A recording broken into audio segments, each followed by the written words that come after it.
Tonight we're speaking with Mark Bind about discovering how to free yourself from past life wounds. Mark is an intuitive healer and teacher and trainer of energy healing at the School of Intuition and Healing. Mark is also a student and teacher of A Course in Miracles and also has certifications in life coaching, NLP, timeline therapy, and hypnosis. And a warm welcome to you, Mark. Thanks, Cindy. Yes. Very warm. Yeah, summer in Cape Town, but it is great to be back in the studio and back with our audience. And yeah, it feels like it's been a long break. It's been like 2 months, I guess. It has, if not a little bit longer. Yeah. And also what's a bit odd is we're in reverse seats. Switch seats. Yeah, so that's why I've been stuttering a bit with the housekeeping. So you prompt me if I need a bit with the hosting, please. Yeah, it's interesting to be in the seat and speaking again, but always, I guess talking about healing is a passion for both of us. Absolutely. And with my work and your work and the school, it's just great to be sharing again. Yeah, and I think we have lots of conversations about healing. So I think we're just going to talk tonight as if we were talking on the sofa on the deck. Yeah, exactly. Exactly. Right, so where do we start? So past lives, Mark, is something that's always intrigued me. And I'd be interested to know, how did you learn about it? I mean, where did it first sort of come into your journey, and why have you kind of brought it into your practice? Yeah. So that's interesting because, I grew up in a Catholic household, going to church every Sunday, did the first Holy Communion and then the confirmation and everything else. And past lives, reincarnation wasn't the topic at our dinner table. But after I left school and started reading a bit more deeply into things, I guess I came across the work of Dr. Brian Weiss, Many Lives, Many Masters, and many books about the topic of, these hypnotherapists who stumbled across clients who shared experiences of past lives and reincarnation. And I guess that opened the doorway. And as I started the journey of healing, it really just opened up significantly. And I really started coming across wounds and blockages that weren't from this lifetime and were from a previous incarnation. And then it really dived much deeper with my daughter, who is my number one case study, because working with children is, it's like a blind study. I could do some healing work and I could just observe and see if there was a change, see if there's a shift in the health, in the behavior, and know if the healing had been effective. And so what I'd been doing is just slowly and steadily just clearing blockages every time they rose up. And typically with my daughter, what would happen is she would develop a bit of a chesty cough. And I was working with the emotion code at the time, and I'd clear some blockages around the chest. And sure enough, within an hour, the cough would clear up, and I could just observe that and know that the healing had been successful. And this went on for a few months, and then a chesty cough developed that I couldn't clear. And no matter what I did, the cough wouldn't go away, and it developed into pneumonia on the lungs. And, my wife took her to the doctor, and the doctor could only prescribe medication, some steroids for the lungs, but he couldn't explain where this had come from, why it had arisen, why my daughter was having this experience. And it was heartbreaking as a parent, because every time she coughed, she cried because it was so sore. And eventually what I did is I took myself on a very deep meditation. I connected with my spirit guides, with my healing guide, and went on a deep meditation to try and figure out what was going on and why this was happening to her. At the time, I was pretty sure that there must be an energetic reason, because why else would a child get sick when there was no reason for her to get sick? She was healthy, she was happy. There's no real reason for her to get sick. And so in this meditation, I was shown what the initial cause was for the weakness in her lungs. And it was very interesting because I'm taken back, in this meditation, I'm taken back to a lifetime somewhere in the 1600s in North America. And my daughter is a Native American girl. She's young. My daughter's parents are my parents, and I am the sibling. So my daughter in that lifetime was my brother. I was her brother. She was my sister. And it was really quite emotional because what I saw is the three of them burning to death. They died in a fire. But what was significant is, or what was emotionally traumatic for me was that they had deliberately set the fire because they had contracted smallpox. And in order to save the rest of the tribe, i.e. me and everybody else, they needed to go off and burn themselves.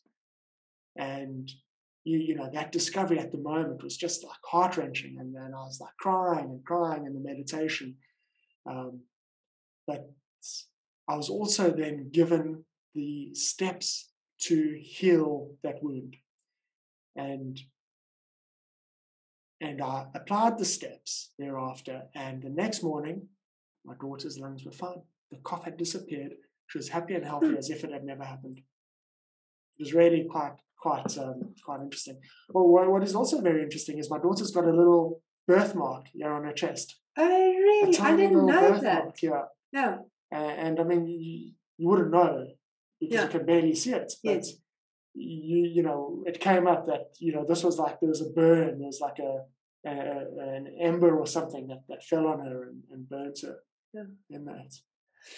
So Mark, what's quite curious for me, and, you know, just listening to your story, how do we know that something then has an energetic meaning attached to it, or what it is, you know, because some people just get things. Yeah. And then, so how do you differentiate? And then also, how do you know whether it's past life or not? Because, you know, we could spend our life in past life regressions. Yeah. So it is interesting because, you know, ordinarily something as severe as pneumonia on the lungs, you wouldn't say that it's an energetic blockage. Yeah. You know, in the way that perhaps anger might be stuck in the aura. Mm-hmm. So this is where it's sort of like a bit different from just an energetic blockage. Now I've got a slide here. Let's pull it up.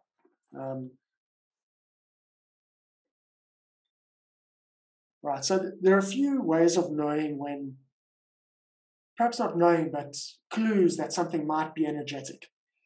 The first thing is the sensation fluctuates.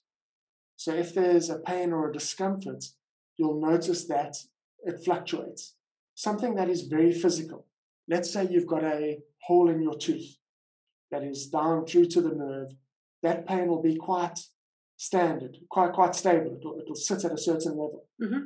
But if it's energetic, there'll be a fluctuation in the pain. And the pain will often fluctuate according to your mood or your emotional state, and sometimes according to your hormones. So sometimes these energetic wounds for women will fluctuate during the month, according to what hormones are at play. If there's no apparent cause to the pain or discomfort, mm-hmm. so something just arises and there was no reason for it to arise, mm-hmm. you know, that's like a clue. Okay, maybe there's something energetic behind that.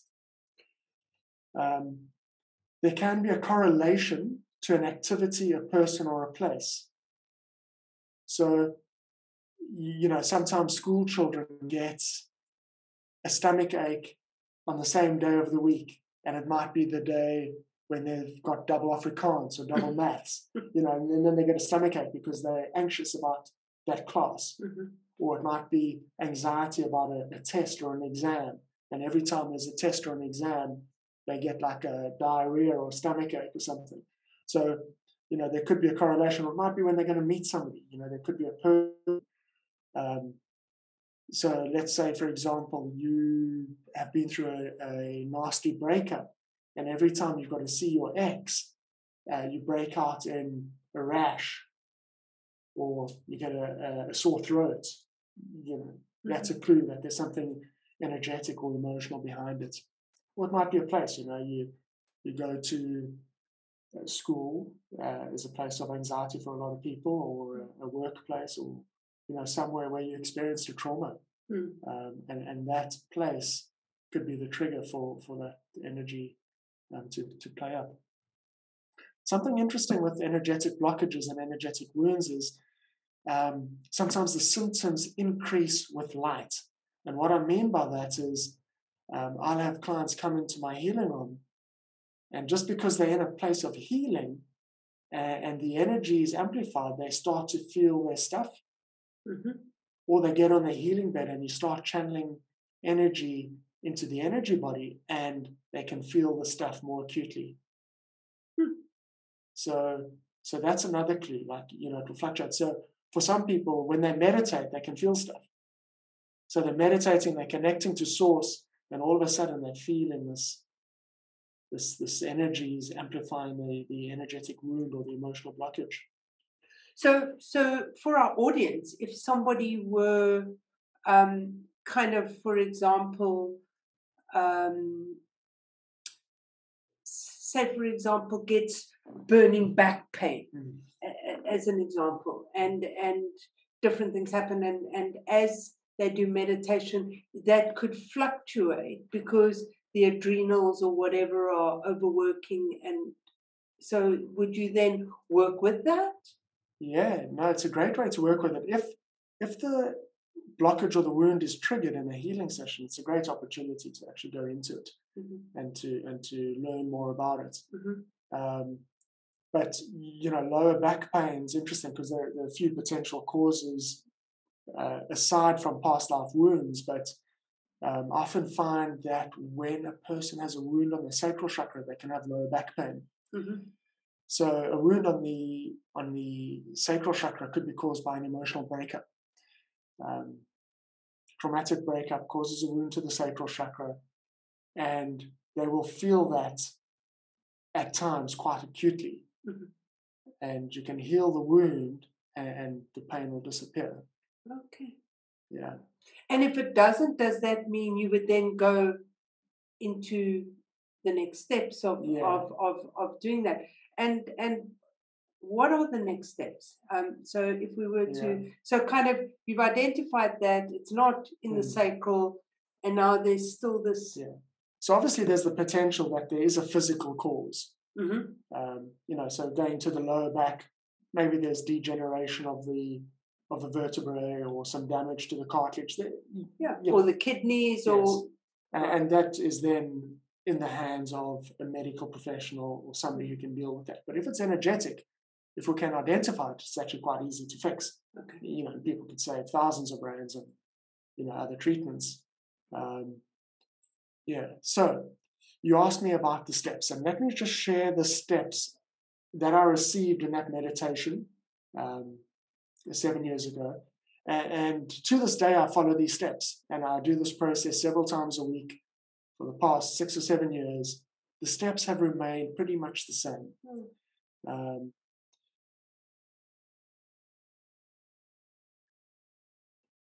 Okay. So these are the steps to healing a past life wound. 1, locating the wound, and we'll talk about that in more detail in a second. Number 2, information gathering, and again, we'll talk about that.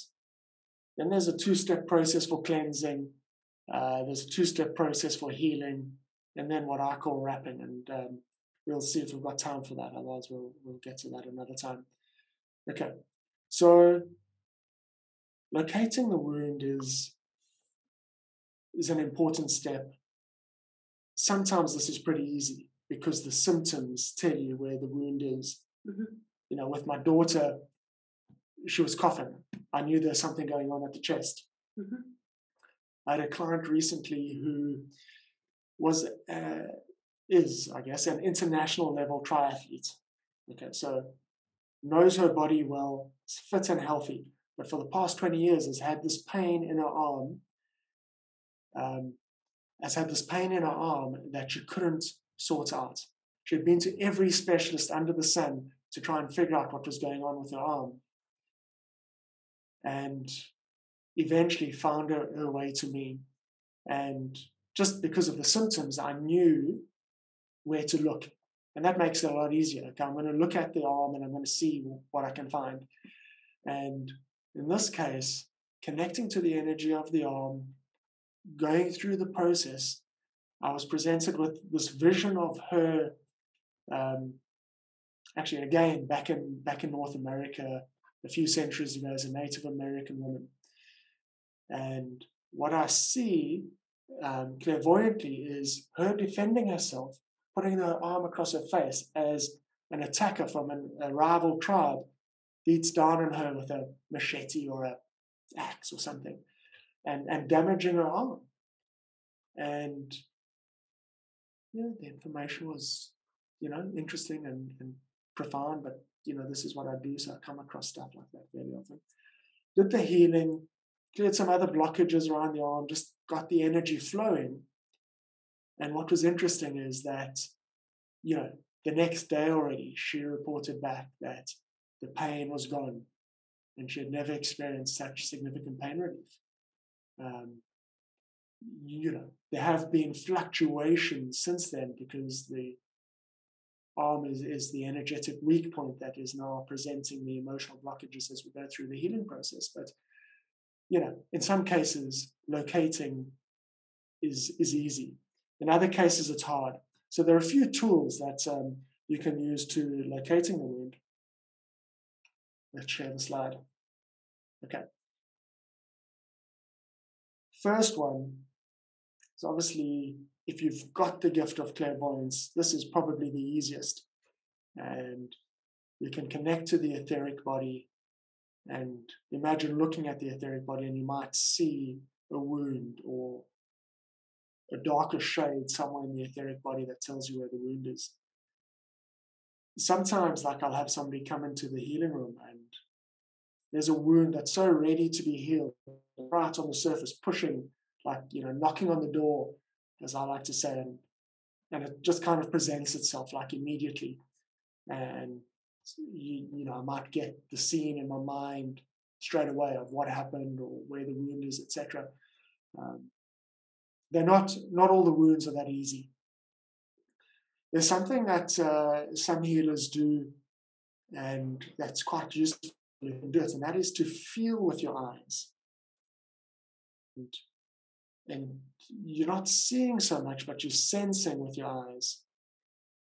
The other way to do it is to feel with your hands or sense with your hands, and this is called clairsentience, where you sort of work with the feeling, and you can sort of put your hands into that part of the energy field and really sort of sense it with your hands as your hand crosses that. The other way is knowing, like a claircognizance. And again, if it comes like this, it's fantastic because it just strikes you like a bolt of lightning. All of a sudden, you just know exactly where it is, what happened, how it happened, and you just receive this download of information. And I guess that's probably my preferred way of doing it because everything just comes at once.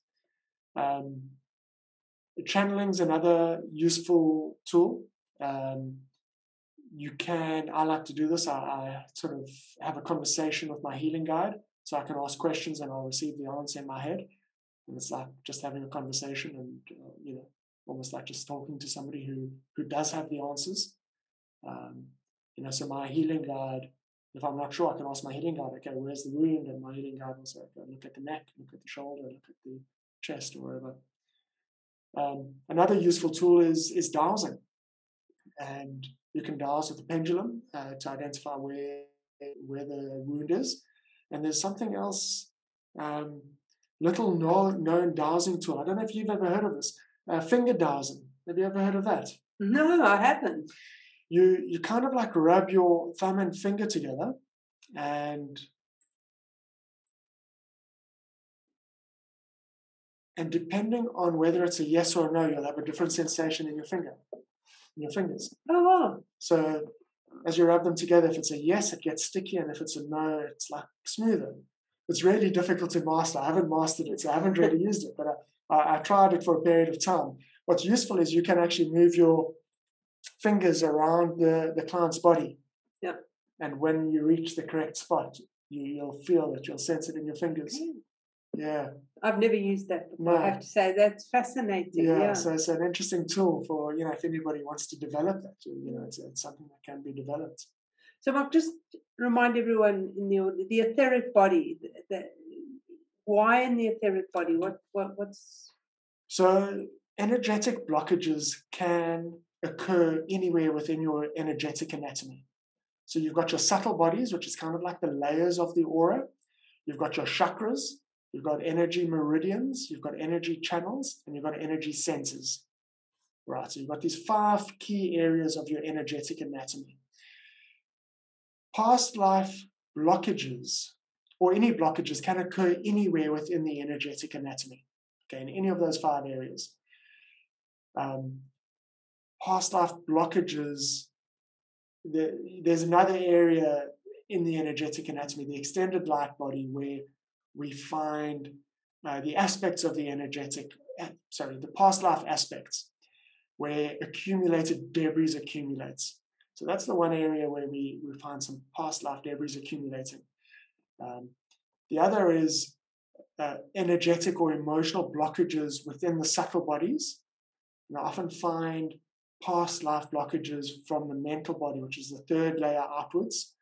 And this might be just a clump of emotional energy that hasn't been processed, that's stuck there. Or it could be a thought form, which is almost like a mental snapshot in the energy body. Or it could be a couple of other types of energetic blockages that occur within the energy body.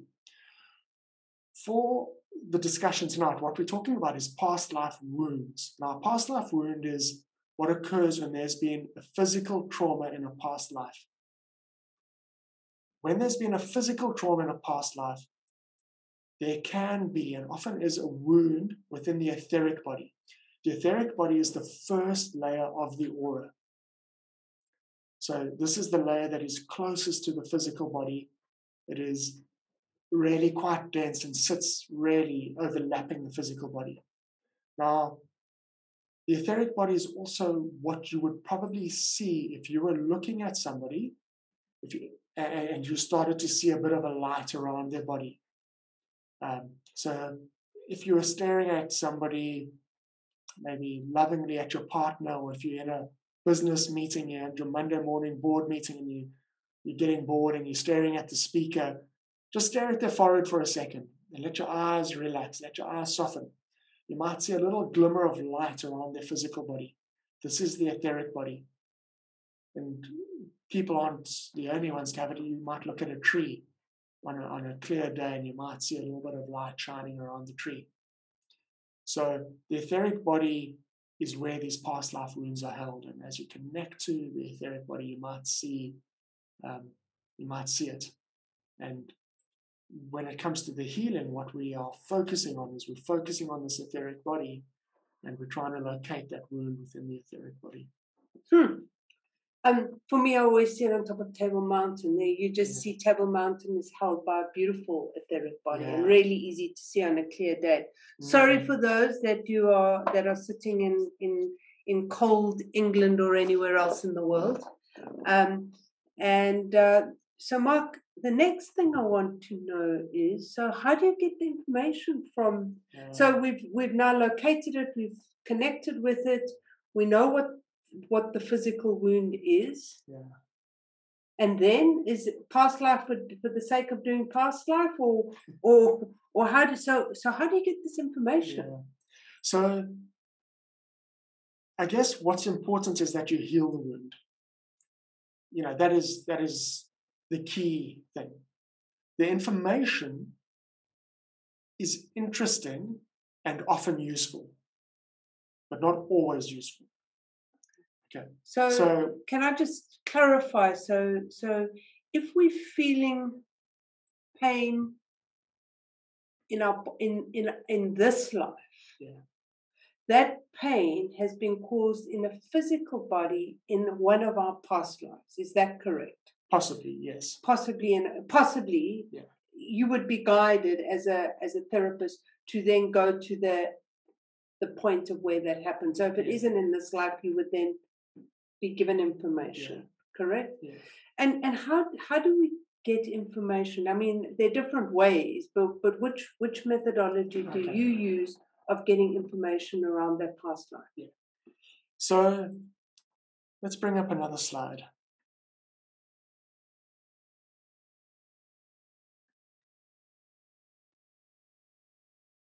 So when it comes to past life information, we talk about the Akashic records, which is really the energetic recording of everything that's ever happened. Anyway. Now, is that like a big spiritual computer? It's kind of like the cloud. Yeah, the cloud. Oh, so okay. So it's the spiritual cloud. Yeah. So yeah, it's connecting to the internet. Yeah. But people often refer to the Akashic records as a library. Now, my daughter had an interesting dream a few nights ago. She had this dream that she connected. She had this dream, and in the dream, she goes to a library. She takes out a book and she starts reading the book, and she reads the book up until the point that it's in the library reading the book. And then she wakes up. Right. And this is like a classic way of accessing the Akashic records. Okay. So it's more like a big old library with everyone's kind of book of everybody's life. Book of life. Yeah. Lives. Yeah. Lives. Yeah. Yeah. And accessing that in a dream is, I guess, the most common way that happens for people. Yeah. That can happen quite spontaneously. Yeah. They can have a dream, and they're accessing past life information. Fascinating. Yeah. But we can do it intentionally. Yes. And this is what I'm interested in, is because it is useful as a healer to have this information on demand. Mm-hmm. And as useful as it is, it's not always easy. Sometimes it is. Like I mentioned, sometimes the information is so ready to be healed, it just presents itself, and it comes at you. You just receive it. And other times you've got to dig a little bit deeper. So when it comes to accessing the Akashic records, the first step, the most important thing, is setting your intention. With your intention, you can connect to that information, right? And while we might visualize or imagine it as a library, it's really much bigger and more widespread than that, because this information is everywhere. It's just how we get information. And this is where imagining a library might be a useful tool. We imagine ourselves going into a library. Well, let's go to the point number 2, is accessing a deeper meditative state. So we access the alpha state or theta state in meditation, would make it much easier than trying to get this information in our normal beta state. So going into a deeper meditation would make it much easier to access this information. So in a deep meditation, you could imagine yourself going into a library and taking out a book of your life, opening the book and looking at what's on the pages. And as you look at the pages, you might receive some information about their past life that could be useful for you. So that's one of the tools. And then point number 3, this is more than just clairvoyance. Now, I think a lot of people limit themselves because they think they're not clairvoyant. And I know I did, because, when I started this journey, I thought, well, I can't be a healer. I'm not clairvoyant. And, at that time, I'd have probably rated my clairvoyance maybe 1 out of 10. And I think through practice and activations and healing and regular practice, I think I probably got it up to maybe a 6 or a 7. Probably higher. I set the bar quite high. But, the definite steps that you can take to develop your clairvoyance. But accessing psychic information is much more than just clairvoyance. And as I mentioned earlier, there's claircognizance, there's clairsentience, there's clairaudience. We can use all of these tools to access the information. And I'm always mindful of that when I'm teaching people. If I'm in a workshop or a class, use all of your psychic senses to access the information. And it is actually normally through the other senses that the clairvoyance is activated. You feel it and sense it before you see it. Especially for the non-clairvoyants. You feel your way into it. Okay. You can work with a guide. So, my healing guide is also my guide to the Akashic records. And your guide can provide you with information much easier than what you can do. And step number 5, practice. Practice. And it becomes easier. When I started doing this process, I would spend quite a bit of time accessing the information. And over the years, it has started to come much quicker. But I've noticed that it comes much easier for everybody these days. I think the frequency on the planet has risen. And even if I'm guiding a client through the soul retrieval, they're just like getting that information so much easier these days. You can just tap into it. Now, why the information is useful and why it's important is the information alone can provide a lot of healing. I'll give you an example, and it's quite sensitive, so any young children listening, maybe just stick your Zoom on mute for a while. But I had a client who came to me, and there are a few presenting symptoms. A lot of discomfort with the reproductive organs and with the menstrual cycle, and difficulty in the bedroom with the husband. So problems with intimacy. The wound that presented was a past life sexual trauma. And it went back to World War II. And somewhere in World War II, a soldier or many soldiers had sexually assaulted her. Now, even in this day and age, more women are raped than I care to count. I think in America and the United States, it's something like 20% of women have been sexually assaulted.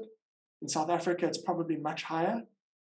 And go back a few centuries, I just shudder to think of the number of women who have had sexual trauma, not only in this lifetime, but in past lifetimes. So, this often presents with physical symptoms because I think the reproductive organs are sensitive to energy.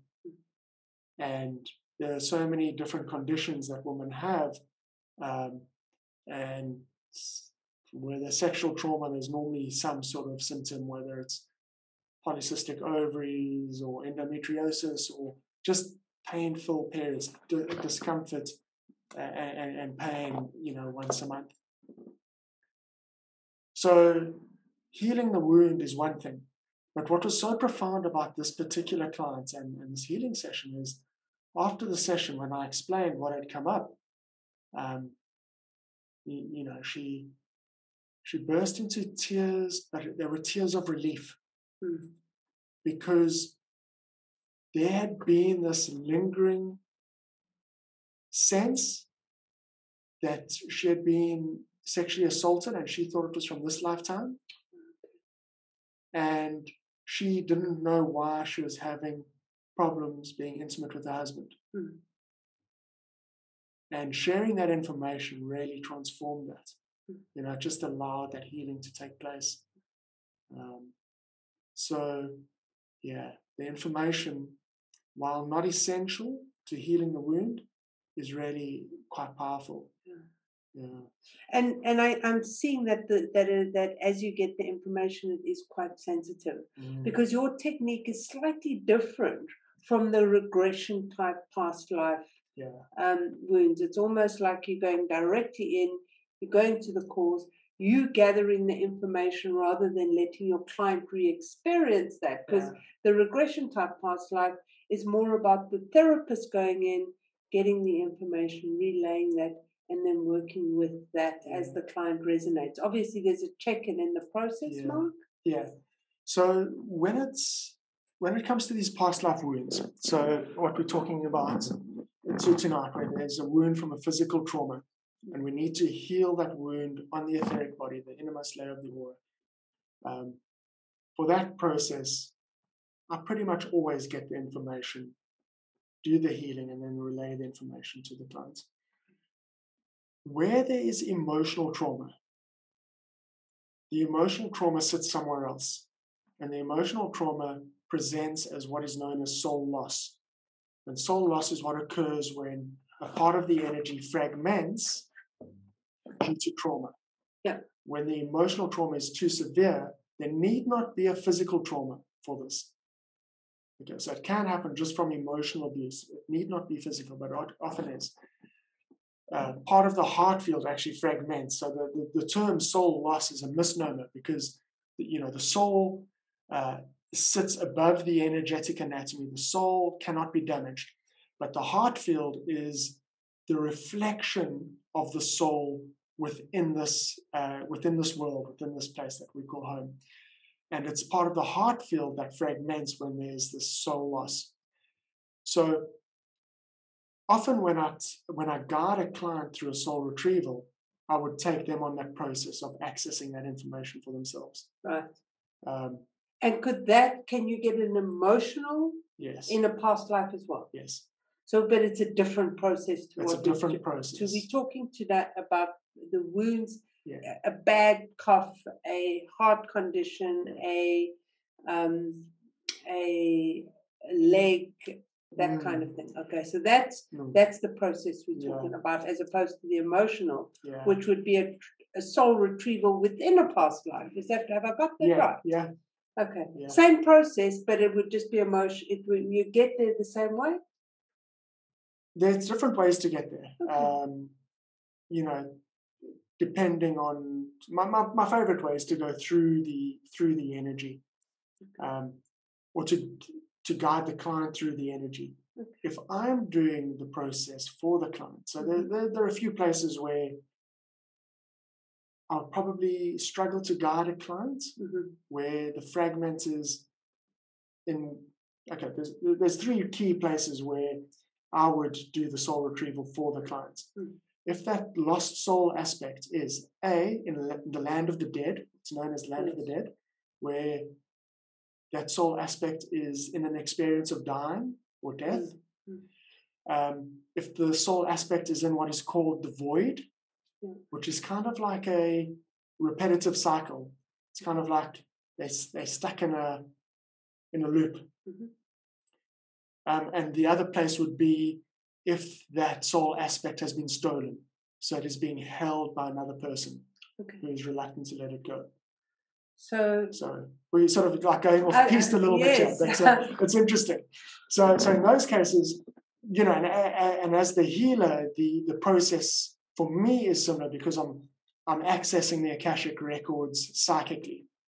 And, obviously psychic information sometimes presents literally and sometimes presents figuratively, but you receive the information that's required for the healing. Okay, and then with the soul retrieval, the energy healing is to the heart field, whereas with the past life wound, there's a specific part of the energetic anatomy on the etheric body where that wound is located, and this is what needs to be healed with that 5-step healing process. Okay, so talking about the location of the wound, it's very interesting because if we look at the etheric body, so the etheric body kind of mirrors the physical body, and if you're looking clairvoyantly at the etheric body, you might see like an off-white, perhaps grayish color silhouette of the human body. And where there's a wound, you might just see like a black spot or a smudge or some darker color there, or you might actually see the wound. Let's say somebody's had their throat slit, you might see clairvoyantly like a cut across the throat with the blood gushing out. It can be quite gory at getting the information clairvoyantly. But what this actually means energetically is, at that point, emotional trauma, stuck emotional energy can get deeper into the physical body, because the etheric body should be one of the many layers of energetic protection. Where there's a hole in that etheric body, unprocessed emotional trauma can access the physical body.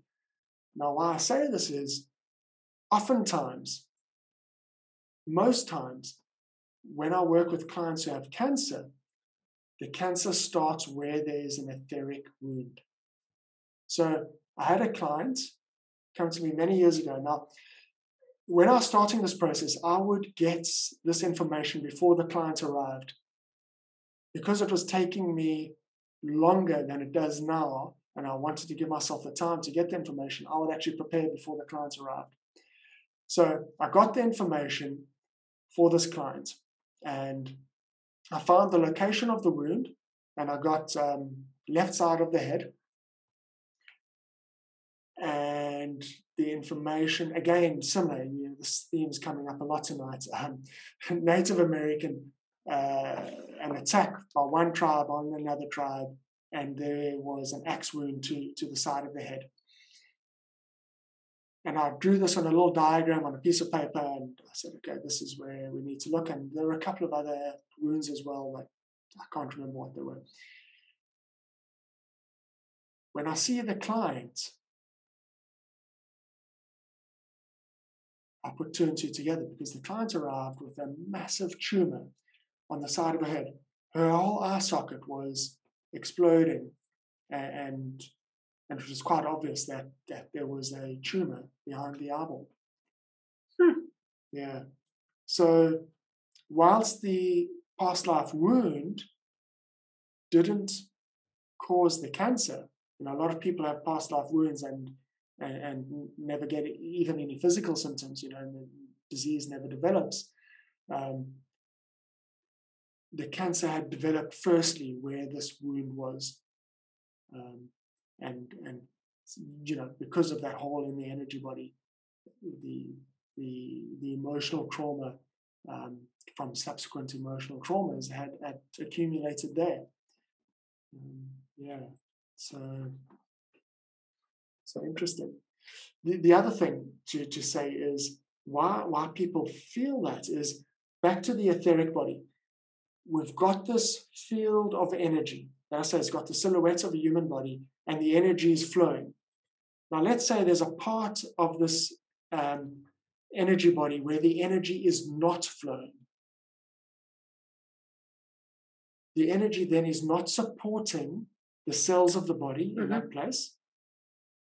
And that part of the body is then inherently weaker. So often people develop like an injury where the etheric wound is. So they're in an accident. This happens often. They're in a car accident. Guess where which part of the body gets injured? The part of the body where the wound is. Yeah. So it's not caused by emotional trauma going into the wound, but it's caused because there's a weakness there. Yeah.